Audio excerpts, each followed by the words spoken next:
The morning unfolded like any other, calm, golden, and deceptively serene. The sky was clear, birdsong filtered through the trees, and sunlight spilled over the horizon with gentle promise. Yet, from the moment I woke, there was a subtle tension curling in my gut, a flicker of doubt that I couldn't quite explain. I chalked it up to nerves. After all, it was an important day. My wife's younger sister, Rachel, was getting married, and we were headed to the countryside estate her family had rented for the occasion. The venue was something out of a romantic dream, an old manor nestled among fields of wildflowers and towering trees whose branches reached like arms into the morning light. The scent of roses and damp earth clung to the air.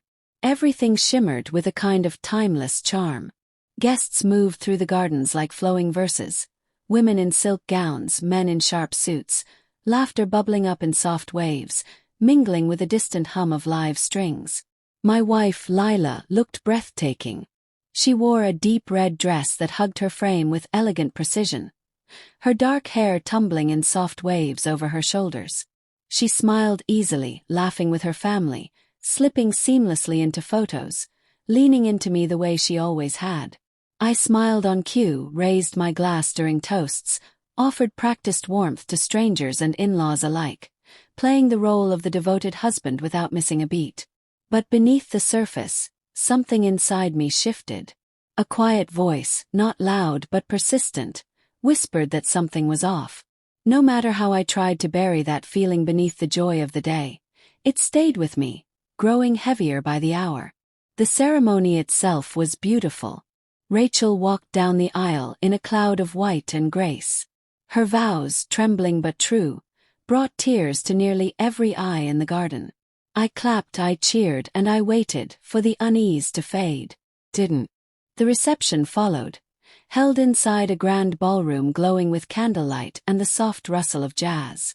Everything gleamed, polished wood floors, glittering chandeliers, tables crowned with tall lilies and crystal. Couples spun slowly on the dance floor, laughter cascading in every direction. But I felt disconnected, as if watching the night from behind glass. Everyone around me was celebrating something beautiful, and I felt alone. Then Lila began to drift. At first, it was subtle, checking her phone during conversations, stepping outside a bit too often to get some air, fingers dancing across the screen with an urgency that didn't match the moment. I told myself it was just the pressure of a family event, the exhaustion of the day. But the voice inside me, the one I had tried to silence, was now shouting. And then I saw it. She stood near the bar, tucked away from the crowd, speaking with a man I didn't recognize. He was tall, confident, a little too relaxed. There was an ease in his posture that didn't belong to someone meeting her for the first time. The way they leaned in toward each other. Too close, too familiar. Her fingers brushed his sleeve as they laughed together, a kind of laugh I hadn't heard from her in years. It wasn't the laugh she gave me, or anyone in her family. It was lighter, freer, unburdened. And in that moment I knew. Everything made sense. The late-night phone calls she took in the other room. The vague excuses for missed dinners. The way her eyes sometimes glazed over when I spoke, as if she were somewhere else entirely. I stood there, frozen.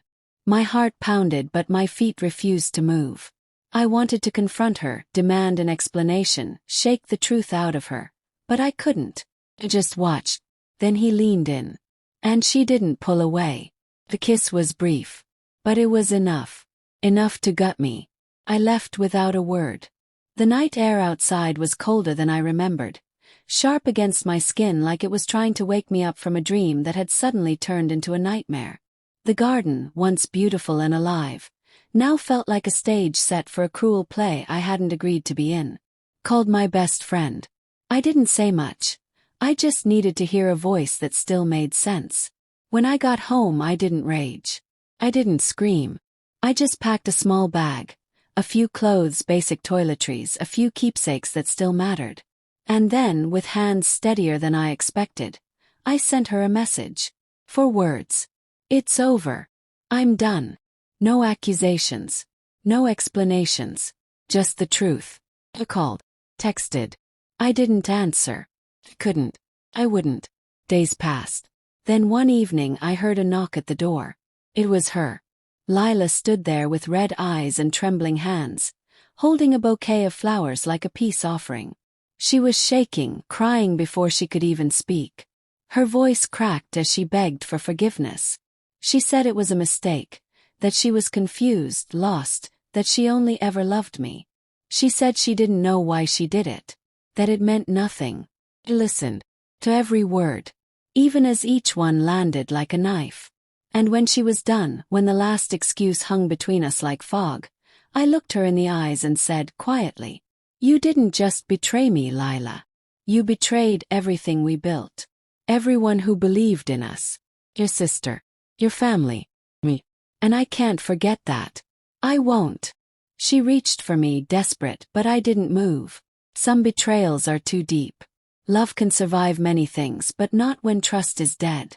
She had made her choice, and now she had to live with it. In the weeks that followed, I focused on healing. My friend became my anchor, pulling me out of the undertow when the memories tried to drown me. I returned to the pieces of myself I had neglected for years, hiking trails through silent forests, reading books I once loved, sitting in stillness until I could hear my own thoughts again. Slowly, I stopped surviving and started living. Months passed. Then one day she reached out again. She said she'd changed, that she was ready to fight for us, that she would do anything to earn me back. But I didn't respond, because by then, I had found something far more powerful than reconciliation. I had found peace. That night at the wedding, the one that shattered me, turned out to be something else too. It was the beginning. In losing what I thought was everything, I found myself. Yes, I was hurt, but I wasn't broken, and I was ready to live again,